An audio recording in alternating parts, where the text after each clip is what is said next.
Programa Geral, um programa sobre tudo e o resto. No programa de hoje a gente vai falar sobre os 70 anos do lançamento das bombas atômicas de Hiroshima e Nagasaki. Ângelo, o lançamento das bombas atômicas pelos Estados Unidos dão o início do que a gente pode chamar de uma guerra de intimidação? Na verdade, eu não acho que tenha alguma grande diferença em termos estratégico ou tático da bomba atômica para as outras, assim, fora o fato dela ser muito mais eficiente. Então, a guerra sempre foi, a intimidação sempre foi uma parte muito importante do exercício da guerra. E o que acontece é que agora os países têm uma maneira realmente atingível de acabar com o outro totalmente. Assim. Então, não dá início, mas se consegue finalmente não sair da ameaça e partir para ação, assim, se quiserem. Essa seria a ideia de uma guerra de intimidação. Quem detém a bomba atômica detém o poder para que ninguém os enfrente, né? Porque os prejuízos para um país que enfrenta um país que tem a bomba atômica e para um que não tem são claramente diferentes. E eu acho que a Guerra Fria é exatamente essa noção de que vamos medir quem tem o maior poderio militar sem precisar necessariamente entrar em um conflito armado. A teoria da guerra que se costuma usar é que sempre o objetivo da guerra não é vencer, não é destruir o outro, não é nada disso. É conseguir uma paz nas melhores condições possíveis.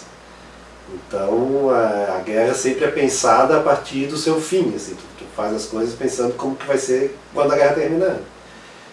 E os países, praticamente todos os países já sabiam que as armas atômicas iam ser desenvolvidas e era questão de tempo para os grandes países todos terem, né? Então eu acho que é um importante mostra de poder para a União Soviética, até porque ainda se discutia, inclusive, se a União Soviética ia se contentar com a paz que estava sendo construída, né? Ela podia muito bem decidir continuar a guerra em vez de parar em Berlim e ir até Paris. Um fator aí que é bastante evidente no caso do Japão, mesmo tendo sofrido essas duas devastações em Hiroshima e Nagasaki, é a recuperação econômica que o país teve após a Segunda Guerra Mundial. A gente ainda está vivendo essa recuperação econômica ou essa economia que existe atualmente já não é mais a mesma economia do pós-guerra, é outra economia com outros fatores, como por exemplo a própria globalização que vem modificando aí as relações entre os países. A gente vive atualmente numa economia mais moderna ainda do que a do pós-guerra? Nesse sentido, talvez possa-se dizer que a Segunda Guerra acabou mesmo em 1991. Que o que ela deu origem foi a rivalidade comunismo-capitalismo, Estados Unidos, União Soviética, e o que acontece depois é dentro dessa ótica. Então o Japão, assim como a Europa Ocidental, só conseguiu se reerguer do jeito que se reergueu por causa dessa disputa, né? Porque os Estados Unidos e outros países despejaram muito dinheiro, assim como a União Soviética fez com o outro lado, pensando já na disputa seguinte, né? Então, eu acho que esse é um processo que meio que acabou com o fim da União Soviética. E eu acho que a gente já não está mais naquele que a gente estava antes, mas ao mesmo tempo ainda não chegou no próximo. Assim, nesse sentido, a gente ainda está tateando e vendo onde é que vai dar o negócio.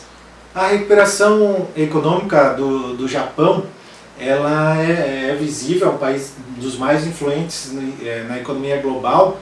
E ela também se deu aí com alguns sintomas bastante agressivos da cultura ocidental para com a cultura oriental. Tu acredita que na rendição o Japão meio que modificou um pouco a essência do próprio sentimento que eles tinham em relação às tradições econômicas e culturais do país?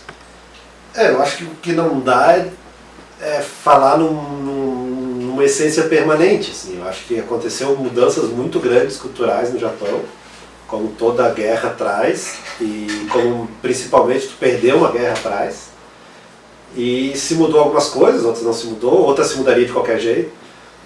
O que eu acho é que há características específicas do Japão, principalmente o fato do perder a guerra não representar uma real mudança de regime, que pode vir a ter consequências. Assim. Eu acho que se tem algum país que culturalmente pode ver crescer uma ideia imperialista nos moldes que se teve antes, é o Japão. Assim, que à medida que passar essa prosperidade que de certo modo tem durado desde o final da Segunda Guerra, mas já tem enfraquecido, já não é como era há 15 anos atrás, talvez comece a surgir dentro do próprio Japão pessoas ou movimentos que tenham saudade dessa época. Assim. E qual é o legado que fica das bombas atômicas de Hiroshima e Nagasaki para a relação atual entre as nações do mundo? Eu acho que a principal lição, e a lição que de certa forma ficou da Segunda Guerra, é não faça guerra. Não faça guerra de verdade, tanto que tu não tem entre as grandes, vamos chamar de grandes nações no sentido de alcance político, né, não, sem entrar em juízos de qualidade ou qualquer coisa do tipo, mas entre as grandes nações não teve mais guerra e provavelmente não vai mais ter, né, porque toda guerra é, antes de tudo, um cálculo econômico. A gente volta naquela questão de conseguir a guerra ser uma forma de conseguir a melhor passo possível depois dela. Então, eu não vejo, ou vejo muito poucos cenários em que vale a pena fazer uma guerra. Né? E Hiroshima e Nagasaki é o grande aviso do que uma guerra daqui para frente vai trazer. E para finalizar, a gente teve na Segunda Guerra um dos conflitos em que mais morreram pessoas ao longo da história humana. Assim. Hoje a gente está numa situação, na tua avaliação, de que talvez a gente passe aí por um momento em que as preocupações são mais marginais, como por exemplo o terrorismo e outras ações assim, mas que entre os países em si há uma espécie de um acordo mundial para que eventos como, por exemplo, uma terceira guerra mundial, uma terceira grande guerra não aconteça?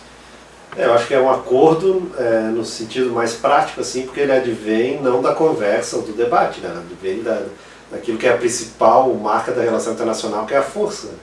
Nenhum país, nem mesmo os Estados Unidos, tem condições de enfrentar os outros países. Assim. Então, não fazer a guerra só é garantido a partir do momento em que tu tenha certeza que não vale a pena fazer a guerra. Então, nesse sentido, sim. Nesse sentido, eu acho que se tem uma nova maneira de se enxergar o mundo. Porque tu tira o recurso à guerra, o recurso a uma guerra total, uma guerra geral, porque tu ainda pode ter, tipo, sei lá, os Estados Unidos vai do Iraque, ou guerras mais localizadas, ou algo do tipo. Mas tu tira qualquer incentivo a um conflito de larga escala. Assim. Tu sabe que não vai ser... Tu vai ter que procurar outras alternativas mais viáveis, porque essa aí não vai dar uma boa solução para ninguém. E a gente fica por aqui e volta na próxima semana com mais um programa geral. Até lá!